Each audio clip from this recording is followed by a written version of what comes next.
So I'm going to share a story about a client who I helped to lose 35 pounds, but not in the way that you think. This is not going to be a video about what diet we followed or how I changed her workout program, the exercises that she did. It's because we fixed her nervous system. And so she was somebody who came to me because she was stuck at the same weight for the longest time. And it seemed like she just wasn't motivated. It seemed like she didn't have the willpower, that maybe she just didn't want her goals badly enough. And, she knew what she needed to do. She knew she needed to eat better. She knew she needed to exercise. So it wasn't that she didn't know what to do. And the more that I worked with her, the more I started to realize that it actually wasn't a lack of willpower, or it wasn't that she lacked discipline. That wasn't the reason why she was struggling to lose weight. It actually was because of her brain and nervous system. And so once we fixed that, she lost 35 pounds within about 3 months. She tried all kinds of different diet approaches, but nothing was working. Like, she just couldn't stick with anything. And her diet was highly processed, highly inflammatory. She was in chronic pain, exhausted, and really frustrated because she knew what she needed to do and she couldn't get herself to stick with it. And there were these times where she would do great for like a couple weeks or so and everything was moving in the right direction. And then for some unknown reason, she would slip up and she would start binge eating and skipping workouts, and then she would just undo all the progress that she made. First, I was thinking that we need a better plan. We need to overhaul her workouts, or maybe she needs more workouts. I need to fix her diet. All these things were going around in my head. And I tried these things at first. And the more that I watched her and worked with her, the more I started to realize that this wasn't a discipline problem and it wasn't a motivation problem. It was a nervous system problem. One thing I noticed with her is that when her pain would flare up, that's when she would binge a lot more. So it was like the pain was increasing her cravings. Pain and cravings have something in common, and it's that both of them live in the brain. So when pain starts to increase, then the nervous system's perception of threat starts to increase. And when the brain and nervous system start to perceive more threat, they feel unsafe. And when they feel unsafe, that's when the protective behaviors come in, like skipping workouts and binging on junk food. And that's what was going on with this client that I had. Every time her pain flared up, her nervous system and her brain were perceiving high levels of threat. And those high levels of threat, it was like a double-edged sword, because those started to also increase her sensitivity to pain. And the end result was always the same: skip workouts, binge eat, and she couldn't lose weight. You can probably tell it really wasn't her diet that was the problem, and it wasn't a lack of motivation or willpower or needing to set bigger goals or have a stronger reason why that was the problem. It was that her brain and nervous system were stuck in survival mode. One of the things that I noticed about her was every time she came through the door for her sessions, she had the same expression on her face, and it was this very intense look on her face. And it was to the point where she always, anytime that there was a sound, she would turn and look. She always had that expression. She was always looking around her. She was always on guard and looking at her environment around her. And I didn't realize it at the time, but that is one of the biggest indicators of threat. So it's like her brain and nervous system were already perceiving high levels of threat. And it's like she was bracing for survival. I changed gears a little bit with her, and instead of putting her through more challenging workouts and pushing her harder in her training sessions, I went the other way. Started doing things like just slowing her down. She was always in this kind of high intense kind of gear. And I really worked on slowing her down. We slowed movement speeds down, and just I was trying to slow her brain down as well.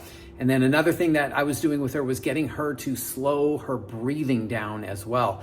So just some things to help calm her down and try to regulate her nervous system. The other thing that I worked on doing with her was to remove the pressure of perfection. She already had a very high pressure job, and so her stress level was always high. So, struggling and trying to be perfect with her diet and really, being consistent with her workouts all of the time, I think that it compounded that stress and it made things worse. It made her more likely to have cravings and to give into those cravings and binge eat and fall off track.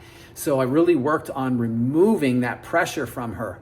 And so the focus became on feeling safe rather than feeling pressure. And then I started to back off on the volume and the intensity of her workouts. So again, instead of pushing her harder and trying to get her to do more, I focused instead on trying to get more from her by having her do less. So it was almost like more of a focus on quality rather than quantity. Then that's when a shift started to happen with her. Now, it wasn't overnight, but it gradually started to happen. And I noticed it was with her facial expression started to change. So instead of having that real intense look, she just looked a bit lighter and softer. And her body language started to shift as well, because she came in and instead of looking tense and very stiff and not immobile, but she was very guarded, I'll say. And instead of that, it looked like the weight of the world had been lifted off her shoulders. She moved a lot more effortlessly and with more ease. And her whole demeanor just started to change. And then her behaviors started to change as well. I think she started to sleep better, she was saying. And then she started to make improvements in her nutrition. And this was the big thing, because we didn't focus on changing her diet. I mean, from the beginning, we kind of mapped out a plan for her. So that never changed. She knew what she needed to do. So it wasn't that she needed to do more with her diet or needed some changes there. She just needed a way to get herself to stick with it. And that's what she started to do. She was making changes and she was able to be consistent with them. The quality of her workouts got better. And within about 3 months, she was down 35 pounds. So it wasn't from overhauling her workouts, pushing her harder, or get her to do a bunch of things. It wasn't from trying to increase her motivation, getting her to want her goals badly enough, or any of that kind of stuff. It really was from working on fixing what was going on in her brain and nervous system, and that was to calm the threat down. When the nervous system feels safe, the body follows. And so once that whole survival brain kind of calmed down, then it was like her brain stopped fighting her, and she wasn't having to, resort to like willpower and motivation to try to get herself to make better food choices.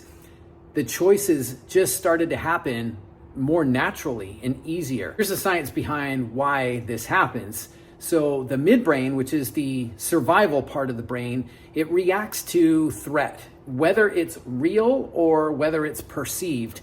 Anytime the brain and nervous system perceive threats to our survival, they react as if our lives are in danger. So in my client's case, chronic pain, stress, the inflammation from her diet were all increasing her brain's perception of threat. And so the more that threat level rises, the harder it gets to do things like use willpower and motivation and make good food choices.